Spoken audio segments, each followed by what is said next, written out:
Hello, my name is Sarah Trotter, and I'm here with Yuliana Stasiv, Riley Neal, and Abigail Cole to talk to you all about using cultural competency when diagnosing and treatment planning for patients. Research has shown that the four ethnic groups with the greatest population size in the United States are Caucasians, African Americans, Hispanics, and Asians. By collecting articles that analyze each ethnic group's diet, economic status, educational status, and access/barriers to dental care, our goal is to help the dental professional understand how to create a treatment plan and care for all patients with cultural competency. As we walk through each ethnic group, we will present research we have found in regards to diet, economic and educational status, and access to care, and then apply it to dental care.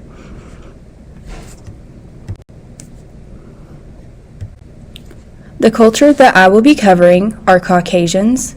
This is the largest population of the ones that will be discussed today. Caucasians account for 60.1% according to the United States Census Bureau in 2019 and demonstrated in the infographic. The darker the area, the more Caucasians there are in the population. As dental professionals, we understand that inequalities exist when considering access to care in all cultural groups, some more than others. I will present a few quick facts as we continue our discussion to give a better insight. Social determinants of health can contribute to the issue of inequalities and disparities. These include economics, education, access to health care, environment, and social/community context. According to the Centers for Disease Control, many low-income adults are often faced with no insurance, which accounts for 29%. Some other facts in relation to cultural ethnic groups are that for children ages 2 to 5 years of age, 33% of Mexican American and 28% of non-Hispanic Black children have had cavities in their primary teeth, while for non-Hispanic white children it is only 18%. For children ages 12 to 19, approximately 70% of Mexican American children had cavities in their permanent teeth as compared to 54% of non-Hispanic white children. It is also noted that nearly twice as many non-Hispanic Black or Mexican American adults have untreated cavities as compared to non-Hispanic white adults. Approximately 78.4% of people in the U.S. speak only English.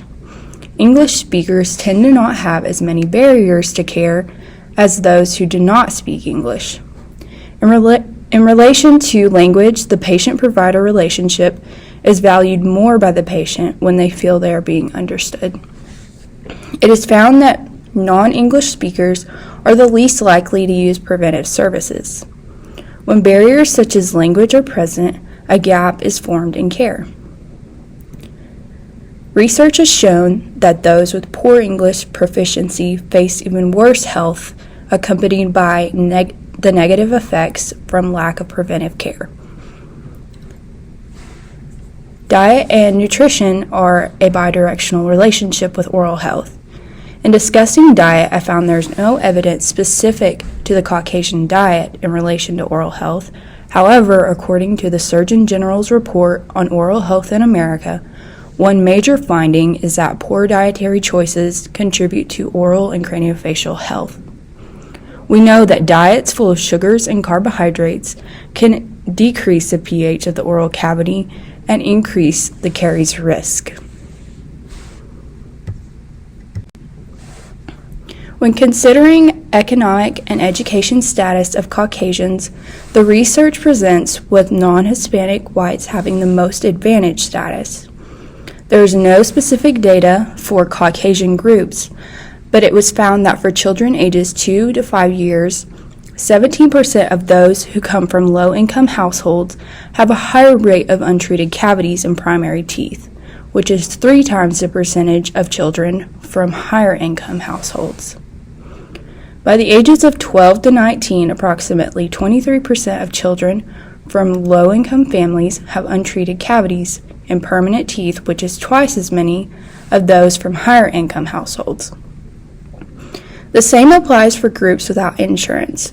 40% of adults with a low income or no private insurance have untreated decay and are twice as likely to have 1 to 3 untreated cavities.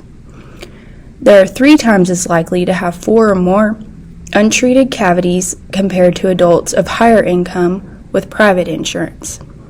It is also noted that higher income groups are less likely to report dental pain and are satisfied with their oral health. Upon further research, education played a role. Non-Hispanic whites at each education level were less likely to have irregular dental care. Also, those who have completed high school or some form of higher education report a lower likelihood of fair/poor self-rated oral health.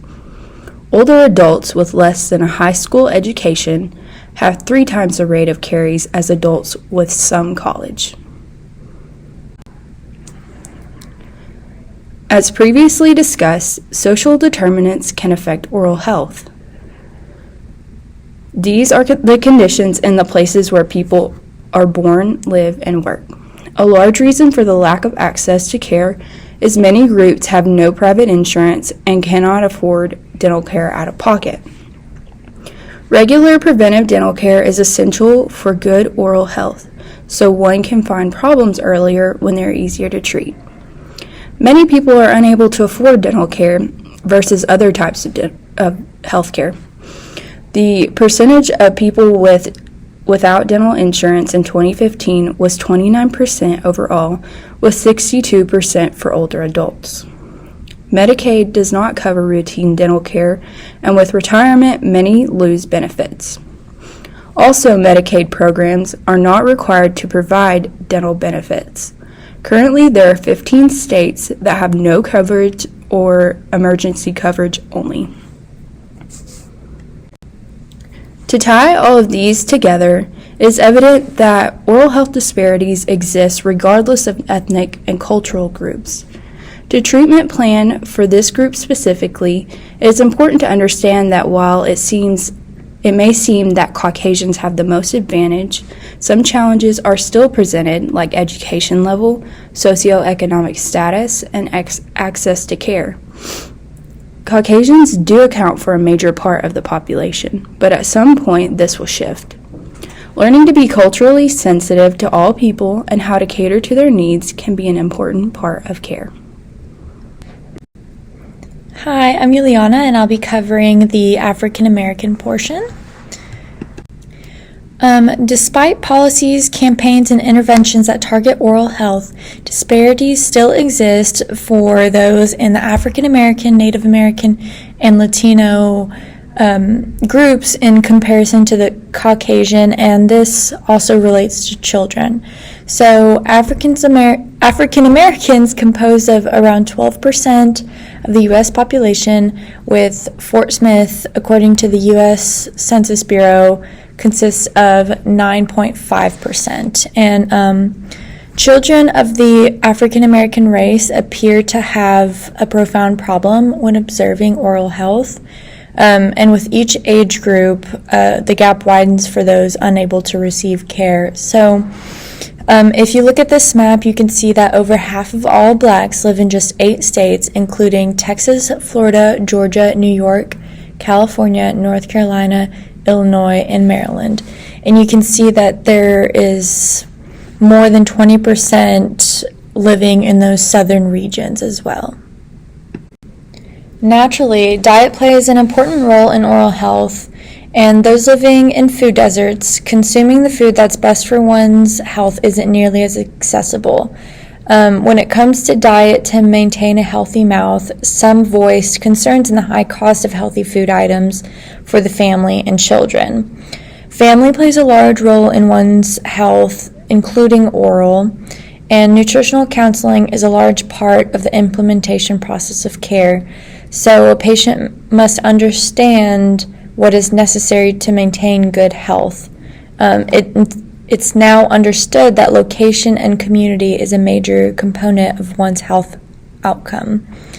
And diet and health is learned from a young experience, so it's important for the family environment to integrate that.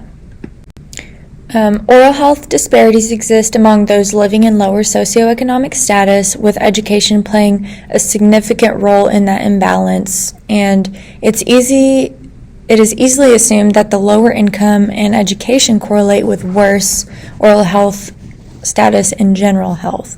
Naturally, those with a higher education don't face the barriers of their status with their health. Areas of living have higher rates of decay, with the most dense area being in the southern region. Low-income families have to constantly juggle the allocation of limited resources, time for rest, recreation, and own health care. And some may interpret that losing teeth is just a part of aging and not correlate it with disease, and it's a positive behavior to just stay out of the dental chair. Literature explains that there are structural factors that are maintaining barriers to care to African Americans, such as access to specialty services, awareness of public services, and cost of care. In a qualitative study of oral health knowledge among African Americans by Muthra et al., it was found that oral health in the South was worse for those who were poor, unemployed, and/or uninsured. And to some, it was difficult to find dentists who accepted one's insurance if they did have any, or they just weren't accepting new patients. And then low-income families have a lot to worry about, such as what I have mentioned previously, with little resources available. So healthcare and childcare can be low on that list. And untreated decay is more commonly seen, twice as much in African American men compared to Caucasian. And some of this could be due to the lack of people of color in the dental field. There could be some mistrust to those who are visiting the dental office. The ways of oral hygiene instruction must be emphasized and demonstrated by the patient for understanding.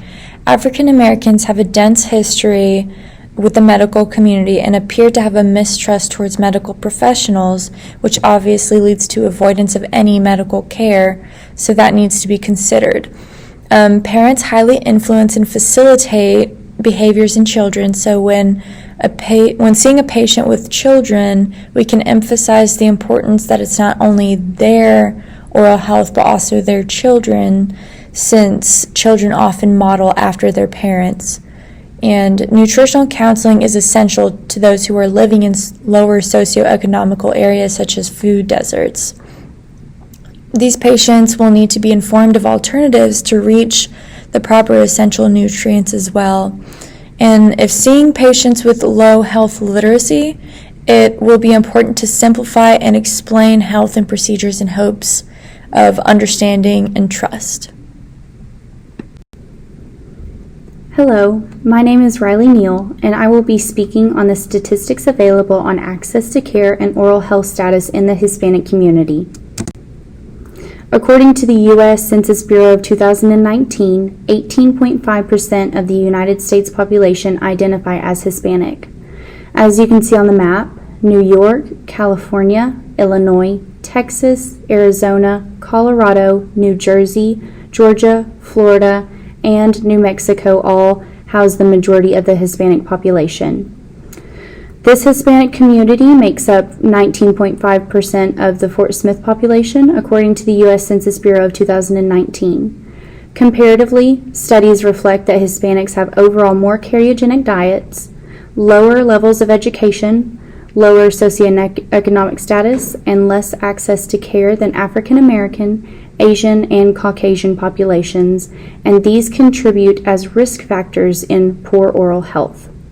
Studies reflect that acculturation is a component in the previously mentioned factors to oral health access, and that high accultured Hispanics are more likely to seek out and receive dental care. Acculturation is defined as the social, psychological, and cultural change when introduced into a new environment. Diets play an important role in our systemic and oral health. Studies show that the Hispanic population and culture have a higher intake of fermentable carbohydrates and sodium. Biomed Research International found that when a trend of fermentable carbohydrate diets increases, there's a notable increase in dental caries. Infection can spread in untreated caries and lead to more severe issues that could cost more to treat in the end. Current research shows that excess sodium can have adverse effects on blood vessels, heart, kidneys, and brain, and can also lead to elevated blood pressure. Uncontrolled and/or untreated systemic diseases have shown to have a negative impact on the oral cavity. Changes in the Hispanic diet are a result of acculturation and are influenced by the American diet. The CDC states that, quote, more than 1/3 of adults and 17% of youth in the United States were obese in 2011 through 2014. The prevalence of obesity was higher among women than men overall, and higher among non-Hispanic blacks and Hispanic adults compared with all other racial and Hispanic origin groups, unquote. Dental visits can be a costly service. Many who work odd jobs may not be provided benefit packages that include dental insurance. According to the Dental Center, the average dental visit costs about $290 for a checkup, x-ray, and cleaning services. This can be an outrageous cost for someone who does not have an immediate dental concern, and many without dental insurance will not seek out the preventive service and will only seek out dental care when pain is present. Research conducted in 2019 found that a high educational attainment, such as high school or college degree, was associated with better oral health. In 2016, a study found that 9.9% of the United States Hispanic population had not completed high school and were not attending school at all. The three main factors influencing access to care are language, cultural beliefs, and acculturation. Language as a barrier to care can be detrimental to a patient's oral health.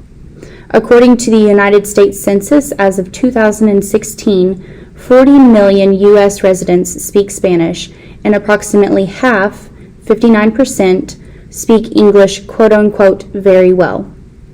A study conducted in 2012 concluded that out of the 4,514 dentists that responded to the questionnaire, only 85% spoke Spanish in their dental office. According to the ADA, as of 2020, there are 200,000 dentists employed in the United States. This calculates to 2% of the dentists in the United States that can speak English. This does not account for dental offices that hire a translator or use translating technology. Cultural beliefs also play a role in whether or not patients choose to access care. Research has shown that home remedies and holistic approaches are more popular in the Hispanic community. There is a distrust in the healthcare system among ethnic populations due to a lack of communication and a lack of explanation from the healthcare professional. Acculturation is the taking on of the culture that a person has been integrated into and occurs in three phases: contact, conflict, and adaptation with the new culture. This can be difficult for patients who have never been to a dental clinic and do not understand the rationale for regular, sometimes expensive dental visits. Each ethnicity has different factors contributing to their oral health. Diet, economic status, educational status, and access to care are the main components to maintaining oral health. Dental professionals can become culturally competent by learning the facts and adjusting their care. Communication is key, and dental professionals can do their part by taking language courses, hiring a translator, or utilizing translating technology. Explaining the components of a dental visit or a procedure can reduce the fear and stress that are associated with the dental office. Patients will benefit from a clear explanation on oral hygiene and the use of oral hygiene aids. Dental professionals are educators. Giving patients personalized oral hygiene instructions at every visit is crucial in oral health. Incorporating oral hygiene education presentations into the school systems can guarantee that even if they do not have means or access to a dental office, that they are still receiving the necessary information in maintaining proper oral health. Hi, my name is Abigail Cole, and I'm going to be talking about our fourth major ethnic group, which is made up of Asian Americans. So as we begin to talk about cultural competency in Asian Americans, it is important to understand that this racial group is defined as having origins in any of the original peoples of the Far East, Southeast Asia, or Indian subcontinent. This is the definition I used when conducting my research, and it is good for us as healthcare professionals to make this distinction. Asian Americans are the fastest growing minority group and the largest group of new immigrants in the U.S. as of 2018. According to the U.S. 2017 census, Asian Americans made up of 5.6% of the nation's population.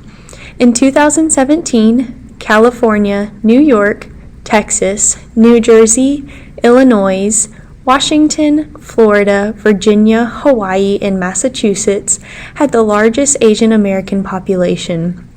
Here in Fort Smith alone, Asian Americans make up 5.9% of the population, and these numbers are continuing to grow. Although many Asian American diets are influenced by American culture, there are common diet choices among them that include both risks and benefits that can be addressed by the dental hygienist. The Asian Diabetes Prevention Initiative, or the ADPI, created a site based on the latest research and strategies for Asians on how to monitor the risk of diabetes and prevent disease. This resource is also beneficial for a more comprehensive understanding of common Asian American diet practices, not just as it relates to diabetes. Their findings included that white rice, which is considered an empty carb, is the main staple of Asian diets and contributes to approximately 30% of their diet. Sodium, or salt, is another major component of a typical Asian American diet. Soy sauce and added salt in foods at home account for the largest source of sodium in Asian American diets. Of course, sugar is also a growing problem in Asian American diets due to Western influences. In addition to Western influences of sugary drinks, Asian diets also include many varieties of tea that pack many calories and grams of sugar. This is a change from older traditional Asian diets, which did not contain heavily sweetened drinks and desserts, instead choosing to emphasize natural flavors from herbs, fruits, and vegetables. In addition to Western fast food, modern versions of many Asian dishes available outside of the home include unhealthy ingredients. These dishes can be high in refined grains such as rice and noodles, cooking oils high in saturated fat, red meat, and sodium. Moving on to the economic and education status of Asian Americans, the information found varies widely. In 2017, 86.9% of Asian Americans in the U.S. 25 and older have a high school diploma, which is less than that of Hispanics and whites. Although a huge percentage have higher education than that of a high school diploma, there is a disconnect when it comes to education of dental needs. In a systematic review done on the oral health knowledge of South Asian migrants, many of them mentioned they lacked oral health knowledge but were keen on seeking more information about dental services. Many believed that it is just normal to lose teeth as you age, and this is just a normal way of life. There is little understanding about the preventative care that can be done to avoid tooth loss due to infection, decay, and disease. The economic status of Asian Americans also varies widely. In 2017, 73.7% of Asian Americans had private insurance coverage, but in a study done in 2018, it was surveyed that only 59% have dental insurance. The lack of dental health knowledge combined with the lack of dental insurance increases the number of Asian Americans not receiving dental care or are not aware of the importance of dental care. And finally, in regards to access to care, barriers to care, in a systematic review on oral health benefits, attitudes, and practices of South Asian migrants, they concluded that language was perceived to be a barrier, with many being unable to articulate their concerns to the care providers. This disconnect led to many feeling like they were not getting the care that they needed and their concerns were not being understood. This language barrier also ties into the lack of dental education Asian Americans have. When you are unable to understand and unable to express your concerns properly, it's hard to understand the importance of what is trying to be accomplished. In that same study, the lack of cultural knowledge by the dentist and dental hygienist was also believed to be a barrier. For example, laughing or giggling at a patient who removes their shoes when receiving dental treatment is a lack of cultural respect which can lead to mistrust. Being culturally aware and knowledgeable can increase societal trust among Asian American patients and their care providers. As far as my research went, there were no significant links between religious practices and dental hygiene care.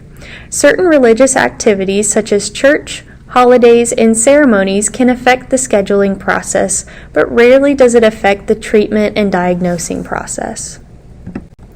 Now, how do we apply all of this information in diagnosing and treatment planning?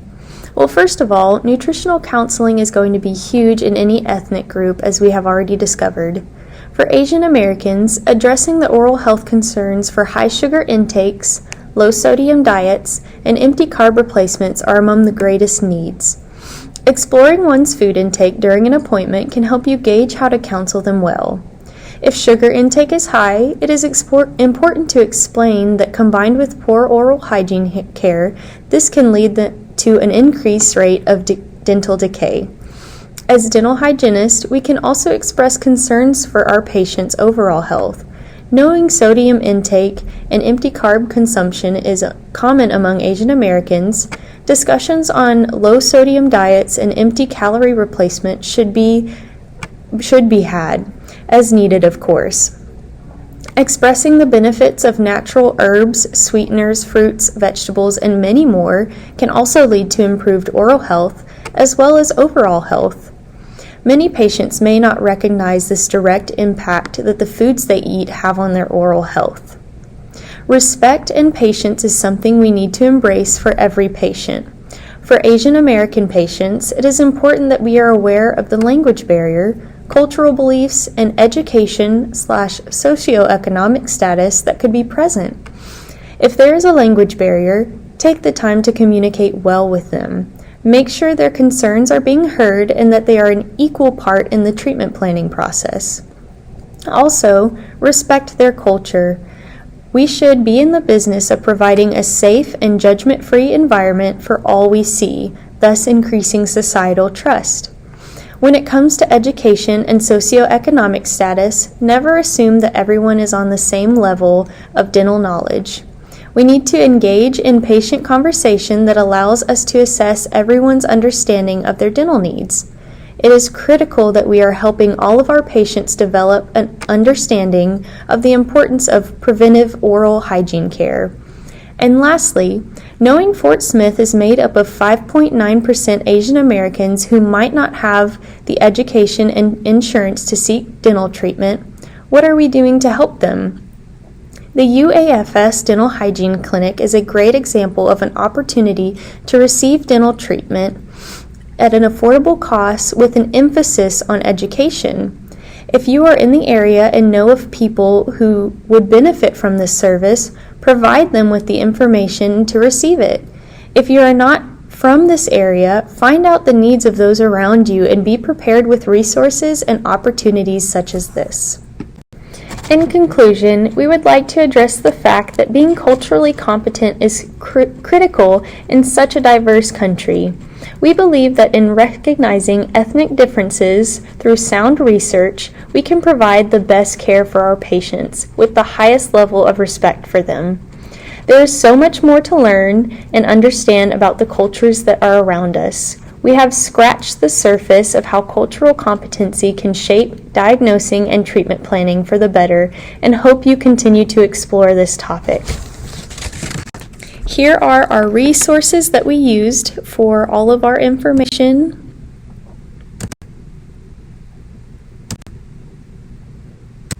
And we are happy to take any questions at this time that you may have. Thank you.